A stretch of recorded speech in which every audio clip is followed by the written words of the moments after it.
అల్లూరు సీతారామరాజు జిల్లా రంపచోడవరం నియోజకవర్గం రాజవొమ్మంగి మండల తెదేపా నాయకుడు గొల్లపూడి పెదరాజు బుధవారం మీడియా సమావేశంలో మాజీ ఎమ్మెల్యే నాగులపల్లి ధనలక్ష్మి ఎమ్మెల్యేపై తప్పుడు ఆరోపణలు, నిరాధారం లేని మాటలు బురద చల్లే ప్రయత్నం చేస్తున్నారు.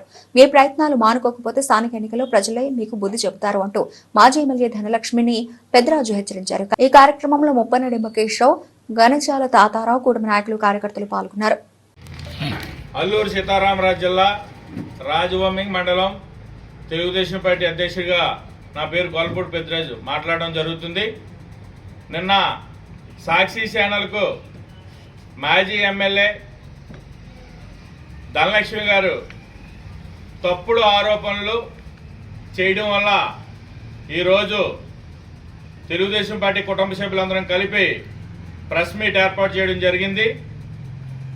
ధనలక్ష్మి గారిని సూటుగా అడుగుతున్నాం. గత 5 సంవత్సరాల్లో మీరు చేసిన అభివృద్ధి అనేది శూన్యం. సంక్షేమ పథకాల విషయంలో కూడా ఎక్కడా కూడా ఇచ్చిన మాట నిలబెట్టుకోలేదు మీ జగన్మోహన్ రెడ్డి. అలాగే 2014 నుండి 2019 వరకు తెలుగుదేశం ప్రభుత్వంలో ఇచ్చిన రోడ్లు, రహదారులు అయితేనే, సంక్షేమం అయితేనే వాటిని కూడా పూర్తి చేయకుండా వదిలేసి మా ఎమ్మెల్యే మిర్యాల శిరీషాదేవి గారిని, అలాగే వాళ్ళ భర్తని తప్పుడు ఆరోపణలు చేస్తున్నారు. ముఖ్యంగా ధనలక్ష్మి గారు, మీరు మాట్లాడేది ఈరోజు మా కూటమి ప్రభుత్వం చంద్రబాబు నాయుడు గారు, పవన్ కళ్యాణ్ గారు, నరేంద్ర మోడీ గారు చేసే అభివృద్ధి కార్యక్రమంలో వాళ్ళకి ఇచ్చిన మాటకు, సూపర్ 6 ఇచ్చిన మాటకు ఆల్రెడీ మేము తల్లికి వందనం పథకం అయితేనే, అలాగే రైతు భరోసా కూడా కేంద్రంతో పాటు మేము కలిపి 20,000 ఇవ్వడానికి ఈ నెలలోనే రెడీ చేయడం జరిగింది. అలాగే మిగతా సంక్షేమ పథకాలు కూడా ఇవ్వడానికి చంద్రబాబు నాయుడు గారు ప్రణాళిక తయారు చేయడం జరిగింది. అలాగే సంక్షేమంలో 3 గ్యాస్ వచ్చిన తర్వాత మీరు ఏం అభివృద్ధి చేశారని అన్నారు. అదే అమెరికా కిమ్మలగడ్డ రోడ్డుని గెలిచిన వెంటనే మొట్టమొదటిసారిగా కొబ్బరికాయ కొట్టి గ్రాంట్ ఇచ్చిన ఘనత మా చంద్రబాబు నాయుడు అయితే, గ్రాంట్ తీసుకొచ్చిన ఘనత మా ఎమ్మెల్యే శిరీష భాస్కర్ గారు అనే విషయం కూడా మీరు గుర్తించుకోవాల్సిన అవసరం ఎంతైనా ఉంది. అలాగే లోదొడ్డిలో పూదేడు వరకు కూడా రోడ్డు శాంక్షన్ అవ్వడం జరిగింది. తర్వాత మన కోందులు కొండ మీద ఉన్న రహదారి కూడా శాంక్షన్ అవ్వడం జరిగింది. మరి ఇవన్నీ కూడా అభివృద్ధి కాదా అని నేను అడుగుతున్నాను. అలాగే మీరు సచివాలయ ఉద్యోగులకి డబ్బులు తీసుకొని లెటర్లు ఇచ్చారని చెప్తున్నారు. తప్పుడు ఆరోపణ. మా తెలుగుదేశం పార్టీ, మా కూటమి నాయకులు ఎవరు వెళ్ళి చెప్పినా అక్కడ ఉన్న పిఎలతో మాట్లాడి వాళ్ళు వెంటనే వాళ్ళకి పార్టీలతో పని లేకుండా ప్రతి ఒక్కరికి కూడా వెళ్ళి అడిగిన వారందరికీ కూడా లెటర్లు ఇచ్చి అందరూ కూడా ప్రశాంతంగా ఎవరి దగ్గర కూడా 1 రూపాయి కూడా తీసుకోకుండా లెటర్లు ఇస్తే దాన్ని కూడా డబ్బులు తీసుకొని ఇబ్బందులు గురి చేశారని చెప్తున్నారు. అసలు మీరు ఏ ఉద్దేశంతో మాట్లాడుతున్నారు?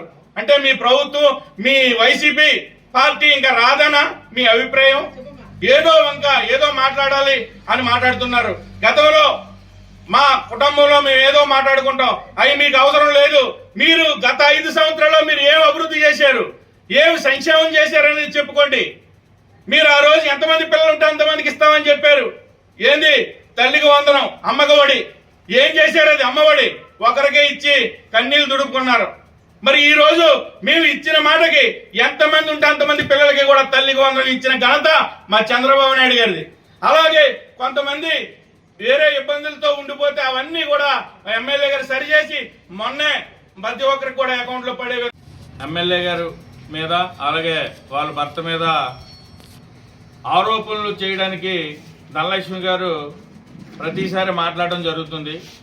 మా ఎమ్మెల్యే గారు వచ్చిన తర్వాత ఆవిడ సొంత ఖర్చులతో, ఆవిడకు వచ్చిన జీతం అయితేనే, ఆవిడ దగ్గర ఉన్న డబ్బులతోనే మన పిహెచ్సిలు, రాజవొమ్మంగి పిహెచ్సికి, లాగరాయికి, అలాగే జడ్డింగ్కి ఇన్నోవేటర్లో ఫస్ట్ జీతంతోనే ఆవిడ సొంత డబ్బులతో ఇన్నోవేటర్స్, అంటే గవర్నమెంట్ వారు అన్ని సదుపాయాలు చేసినప్పటికీ ఇప్పుడైనా ఆపరేషన్ చేసేటప్పుడు కానీ, లేకపోతే డెలివరీ విషయంలో కానీ కరెంటు పోతే ఇబ్బంది పడకూడదు.